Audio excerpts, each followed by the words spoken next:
Hey my friends, welcome. आज की इस वीडियो में इशिता किशोर, जिन्होंने फर्स्ट रैंक हासिल किया यूपीएससी में, उनके आंसर बुकलेट से इंग्लिश सीखने की शुरुआत कर रहे हैं।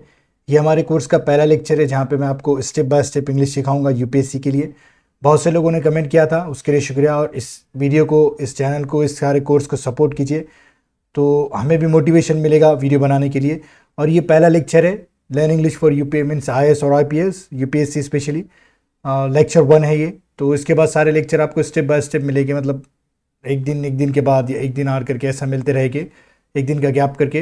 लेकिन आपको सपोर्ट करना है इस वीडियो को, इस चैनल को और इस कोर्स को, तभी ये चीज़ें सारी पॉसिबल होगी, वरना मोटिवेशन डाउन होने की बात नहीं होगा। और सब सारी चीज़ें आपको फ्री में मिलने वाली है। इसके नोट्स आपको टेलीग्राम चैनल पर मिल जाएगा, वो ज्वाइन कर सकते हैं आप, लिंक डिस्क्रिप्शन में दिया हुआ है।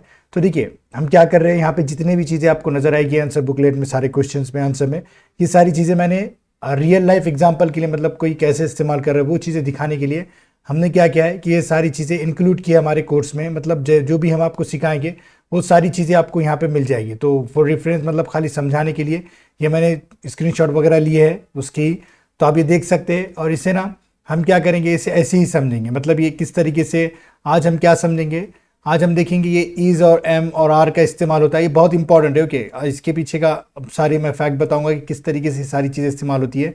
तो देखिए, उससे पहले ना हमें नाउन को समझना होगा। कुछ नाउन क्या होते हैं, काउंटेबल्स होते हैं। मतलब काउंटेबल यानी काउंटेबल नाउन यानी क्या होते हैं, उसके साथ आप इसका भी इस्तेमाल कर सकते हैं और आर का भी इस्तेमाल कर सकते हैं, वॉस का भी या फिर वर का भी। मतलब क्या इसके पीछे राज है कि हम इसे ना, डॉग है तो हम इसे डॉग्स लिख सकते हैं, कैट है तो इसे कैट्स लिख सकते हैं, एनिमल है तो हम एनिमल्स लिख सकते हैं, मैन है तो इसे मेन करते हैं, मतलब ये ई बन जाएगा। बॉटल है तो bottles, boxes, coins, notes, cups, इस तरीके से। लेकिन कुछ ना क्या होते हैं, नाउन्स अनकाउंटेबल होते हैं। जैसे आप बैगेज है तो बैगेजेस नहीं कर सकते, क्लोथिंग्स नहीं कर सकते, सिल्वर्स नहीं कर सकते, ट्रैफिक नहीं कर सकते। तो इसके पीछे का फंडा क्या है, इसके पीछे का मतलब फैक्ट क्या है, रूल क्या है कि आपको काउंटेबल नाउन के साथ आप इज भी लगा सकते हैं अगर वो एक है। जैसे डॉग है, अ डॉग इज बार्किंग, इस तरीके से, मतलब डॉग कुत्ता भूख रहा है, एक कुत्ता भूख रहा है, इस तरीके से। अ कैट इज देयर, मतलब एक कैट वहाँ है, इस तरीके से। या फिर वॉज का इस्तेमाल कर सकते हैं, मतलब अ डॉग वॉज बार्किंग, एक कुत्ता भूख रहा था, इस तरीके से। इस तरीके से इस्तेमाल करना है। लेकिन अब अनकाउंटेबल नाउन के साथ इज एम आर का इस्तेमाल करना है, आर का या फिर वर का। मतलब ये प्लूरल हेल्पिंग वर्ब है। जैसे हम बोलते हैं ना कि वो जा रहे हैं, तो हमें समझ में आ रहा है कि दो से ज़्यादा लोगों की बात हो रही है, तो हम आर का इस्तेमाल करेंगे। समझ में आ रही है ना चीज़ें, क्या बोल रहा हूँ मैं। नाउन्स कुछ ऐसे होते हैं जो काउंटेबल होते हैं, अनकाउंटेबल। काउंटेबल यानी जिससे गिना जा सकता है, जैसे एक कुत्ता, एक डॉग, दो डॉग, एक कैट, दो कैट, इस तरीके से हम बोलते हैं। लेकिन एक सामान, दो, एक सिल्वर, दो सिल्वर, एक ट्रैफिक, दो ट्रैफिक, एक क्लोथिंग, एक ब्रेड, दो ब्रेड, इस तरीके से। मतलब ये इंग्लिश का रूल है कि एक फूड, दो फूड, इस तरीके से हम नहीं बोलते, तो उसे अनकाउंटेबल माना जाता है। और एक हनी, दो हनी, एक ऑयल, दो ऑयल, ऐसे नहीं बोलते हम। सो इसके साथ हमेशा क्या इस्तेमाल करना है, इज या वॉज का। मतलब सिंगुलर जो वर्ब्स होते हैं, हेल्पिंग वर्ब्स होते हैं या वर्ब्स होते हैं, उसका इस्तेमाल करना है। ओके, मुझे सब ऐसा लग रहा है कि आपको समझ में आ चुका होगा। हमने क्या सीखा है, काउंटेबल्स नाउन और अनकाउंटेबल्स नाउन है। बहुत इंपॉर्टेंट है, आपको तब समझ में आएगा जब हम आंसर बुकलेट पे जाएंगे तो किस तरीके से इसका और एम का, इज और आर का या फिर वॉज वर का इस्तेमाल हो, आपको वहाँ पे आसानी से समझ में आ जाएगा। तो देखिए, सिंगुलर जो क्या कहते हैं, सिंगुलर जो वर्ब होते हैं, सिंगुलर वर्ब कहूँगा मैं या फिर हेल्पिंग वर्ब कहेंगे हम उसे, ये वाले हेल्पिंग वर्ब क्या होते हैं। सिंगुलर इज होगा, वॉज होगा, और अगर से हम ये वाला हैज़ इस्तेमाल कर सकते हैं, ओके, या हैज़ बीन का इस्तेमाल कर सकते हैं। और वहीं प्लूरल क्या होगा, प्लूरल वर्ब या फिर हेल्पिंग वर्ब क्या होगे। देखिए, सब में पहले तो आर होगा या फिर वर होगा, ऐसे वर पढ़ना है, ओके, या फिर हैव होगा। अच्छा, ये इसके सारे नोट्स आपको टेलीग्राम चैनल पे मिल जाएंगे, मैं कोशिश करूंगा अपलोड करने की आज ही। ओके, तो ये सारी चीज़ें किसके साथ इस्तेमाल करना है, ये इसके साथ भी इस्तेमाल हो सकती है या फिर ये भी इस्तेमाल कर सकते हैं। लेकिन अनकाउंटेबल नाउन के साथ हमेशा ये वाली चीज़ इस्तेमाल करना है, सिंगुलर वर्ब का। ओके, सो देखिए, एक छोटा सा स्ट्रक्चर मैं आपको बताना चाहता हूँ।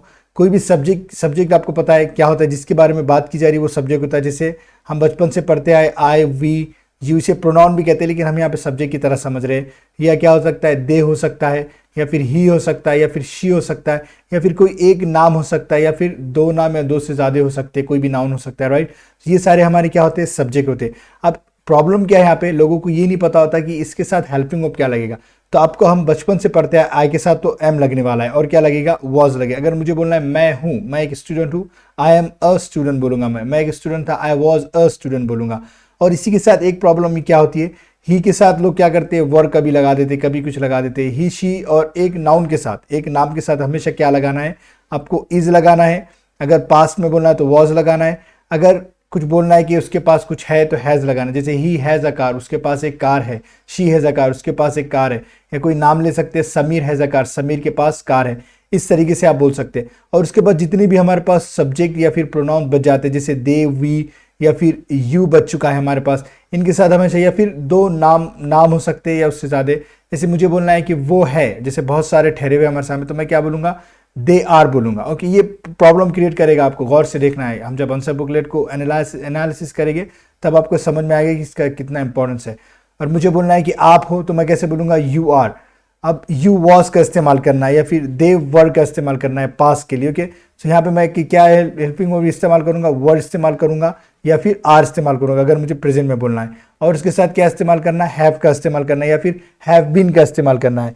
वी वर हम थे, दे वर वो थे, इस तरीके से। बहुत इंपॉर्टेंट है ये समझना है। और देखिए उसके बाद क्या हो सकता है, एडजेक्टिव हो सकता है। जैसे मैं बोल सकता हूँ good, I am a good boy, मैं एक अच्छा लड़का हूँ। I am a bad boy, मैं एक बुरा लड़का हूँ। या फिर मैं बोल सकता हूँ कोई नाउन, जैसे प्रोफेशन का नाम लिख सकता हूँ, आई एम अ कलेक्टर, मैं एक कलेक्टर हूँ। फिर उसके बाद देखिए ये ज़रा ज़्यादा इंपॉर्टेंट है, इसको ध्यान देना है। देखिए मैं आपको समझाता हूँ। जैसे मुझे बोलना है कि मैं एग्ज़ाम पास करता हूँ, तो मैं क्या बोलूँगा, I pass the exam. Okay, I pass the exam, मतलब मैं यूपीएससी की बात कर रहा हूँ, तो आई पास द एग्ज़ाम। तो अगर मुझे बोलना है, मतलब ये वर्ब थर्ड का मतलब स्ट्रक्चर क्या है हमारे यहाँ पे, हम सब्जेक्ट लगा रहे हैं और हेल्पिंग वर्ब कुछ भी लगा रहे हैं, जैसे वॉज वर, या फिर ये इतने में से कुछ भी आ सकता है कि ये हेल्पिंग वर्ब के माने। फिर वर्ब थ्री आएगा, तो इसे हम पैसिव वॉइस बोलते हैं। सारी चीज़ें एक ही साथ समझ लेना है, मतलब ज़्यादा ध्यान नहीं देना है चीज़ों पे कि यार ऐसा कैसा है। जो मैंने मैं बता रहा हूँ बस यही रूल है, यही सारी चीज़ें।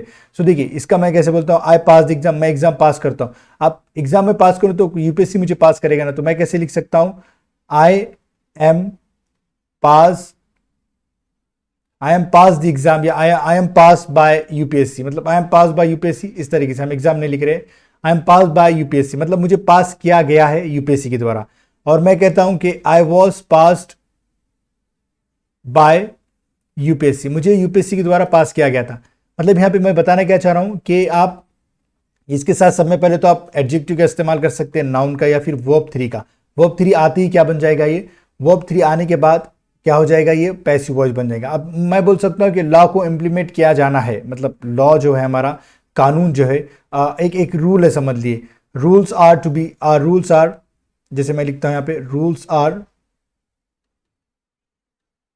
इम्प्लीमेंटेड। तो ये कैसा है, पैसिव वाला सेंटेंस है। रूल्स, बहुत सारे रूल्स की बात हो रही है, तो रूल्स पास किया गया है मतलब इम्प्लीमेंटेड हुआ है। ओके, मतलब उसे लाया गया है, इम्प्लीमेंटेड हुआ है, इस तरीके से बोलेंगे। ये सारी चीज़ें इम्प्लीमेंटेड, मतलब ये आप क्या याद क्या रखना है कि इतने सब्जेक्ट के साथ ये सारी चीज़ें आने के बाद, वर्ब थ्री आने के बाद वो पैसिव वॉइस बने, मतलब क्या गया है, क्या गया था, इस तरीके से बोला जाता है। दे वर बीटन, अगर से एक छोटा सा एग्जाम्पल लेते हैं हम इसके साथ, दे वर, अगर मैं बीटन, बीट की थर्ड फॉर्म क्या होती है, बीटन, तो उन्हें मारा गया था, उन्हें मारा गया था। ओके, ही वॉज किल्ड, उसे जान से मारा गया था, इस तरीके से बोला जा सकता है। ओके, और इसी के साथ देखिए एक और एक चीज़ मैं बता देता हूँ। अगर मैं ऐसा लिख दूँ, आई एम बीइंग पास्ड, तो इसके माने क्या रहेंगे, मुझे पास किया जा रहा है, मुझे पास किया जा रहा है। और मैं बोलूँगा आई एम बीइंग टॉर्चर्ड, टॉर्चर, यहाँ पे इस्तेमाल क्या करना है, देखिए सब में पहले तो ये क्या करना है, कोई सब्जेक्ट ले लेना, उसके बाद देखना है कि सब्जेक्ट के साथ कौन सा हेल्पिंग वर्ब आएगा। इज आएगा, एम आएगा, आर आएगा, वॉज आएगा, वोर आएगा, उसके बाद वो वाली चीज़ लगा देना है। फिर अगर कंटिन्यूस में बोलना है, पैसिव वॉइस बन रहा है, किसी के द्वारा कुछ होने वाला है। Okay, I am being torture, I am being pass by, मैं लिख सकता हूँ यहाँ पे यूपीएससी, यूपीएससी के द्वारा मुझे पास किया जा रहा है, इस तरीके से बोल सकते हैं आप। I am being pass by UPSC, फिर I am being tortured by, अब मैं ले लेता हूँ यहाँ पे यू, आपको ही ले लेता हूँ कि आपके द्वारा मुझे टॉर्चर किया जा रहा है। इस तरीके आप ये आई की एम की जगह मैं और क्या ले सकता हूँ, वॉज ले सकता हूँ, मुझे टॉर्चर किया जा रहा था आपके द्वारा, या फिर मुझे पास किया जा रहा था यूपीएससी के द्वारा। तो ये सारी छोटी सी चीज़ें हैं, आपको ये सारी चीज़ें याद रखना है, समझना है। ओके, तो सब में पहले देखिए हमने क्या किया, हमने नाउन को समझा। ओके, नाउन क्या है, कौन से हो सकते हैं, एक तो हो सकता है काउंटेबल हो सकता है, और दूसरा क्या हो सकता है, अनकाउंटेबल हो सकते हैं। ओके, काउंटेबल के साथ क्या लगाना है, हमें हमेशा सिंगुलर वर्ब फॉर्म्स लगाना है, जो हेल्पिंग वर्ब्स होती है। तो वो क्या लिखे हमने, वॉज या फिर हैज़ लिखे। ओके, काउंटेबल के साथ दो भी आ सकते हैं, आर भी आ सकता है, मतलब दोनों भी, मतलब प्लूरल भी आ सकते हैं और सिंगुलर भी आ सकते हैं, जो हेल्पिंग वर्ब हमने अभी पढ़े हैं। वॉर या फिर हैज़ या फिर हैव, हमने अच्छा हैज़ यहाँ पे लिखा हुआ है तो मैं इसे हैव कर देता हूँ। ओके, और अनकाउंटेबल के बाद हमेशा याद रखना है ये इतना ही आएगा, मतलब हैज़ तो नहीं आएगा, मतलब क्या इस्तेमाल नहीं होगा। वाटर इज बोलना है हमें, ओके, फायर इज बोलना है, वाटर वॉज बोलना है, फायर वॉज बोलना है, वाटर आर नहीं बोल सकते आप। तो ये छोटा सा वीडियो था, आप देखिए, आप ऊपर जा सकते हैं, मतलब जो हमने स्टार्ट किया था द 7 स्केड्यूल। अब देखिए 7 स्केड्यूल जो शेड्यूल है हम उसे एक सिंगुलर की तरह इस्तेमाल करें, तो इसलिए हम इसका इस्तेमाल किया है। Is the federal axis of the constitution, okay, that envisages, ये छोड़ना है, अभी हमने इतना ही समझे तो इतने पे ध्यान दिए।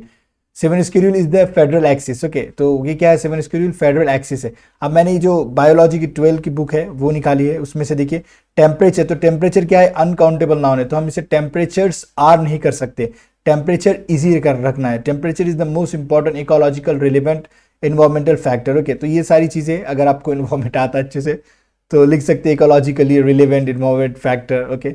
ऑनलाइन डिस्प्यूट रेजोल्यूशन, ओके, अब ऑनलाइन डिस्प्यूट रेजोल्यूशन यहाँ पे क्या है, हम इसका इस्तेमाल क्यों कर रहे हैं कि हम इसे एक कंसीडर कर रहे हैं कि is a wide area, is a wide area, मतलब ये दैट को थोड़ी सी भूल जाए, जब हम कंजंक्शन समझेंगे दैट का, online dispute resolution is a wide area that envisages, जो ओके दैट इनकम्पेसेस, यानी जो मतलब जो सारी चीज़ें अब नीचे दी गई है कि ऑनलाइन डिस्प्यूट रिजोल्यूशन में क्या क्या दिया गया है, तो उससे बोलते हैं कि कंटेन करता है ये, दैट जो कंटेन करता है, इस तरीके से। The federal nature of India, the federal nature of India is, अब ये फेडरल नेचर क्या है हमारा, इंडिया का एक ही हो सकता है, तो हम इज का इस्तेमाल करेंगे। तो ये सारी चीज़ें थे, आज हमने जो छोटी सी चीज़ होती है helping verb is am are, उसके बारे में देखा है। अब अगले वीडियो में हम दूसरे कोई चीज़ ऐसी उठाएंगे आंसर बुकलेट से और उसे सीखने की कोशिश करेंगे। और मैं चाहता हूं कि आपको ये वीडियो कैसे लग रहे हैं, मतलब आपको ये सारी चीज़ें समझ में आ रही है। हम जो जैसे तरीके से पढ़ते हैं, आप जैसे कोर्स में वगैरह वैसे ही पढ़ेंगे जैसे पहले 10 से सिखाया जाता है वगैरह, तो क्या मैं वैसे ही सिखाऊं या फिर ऐसे ये तरीका सही है?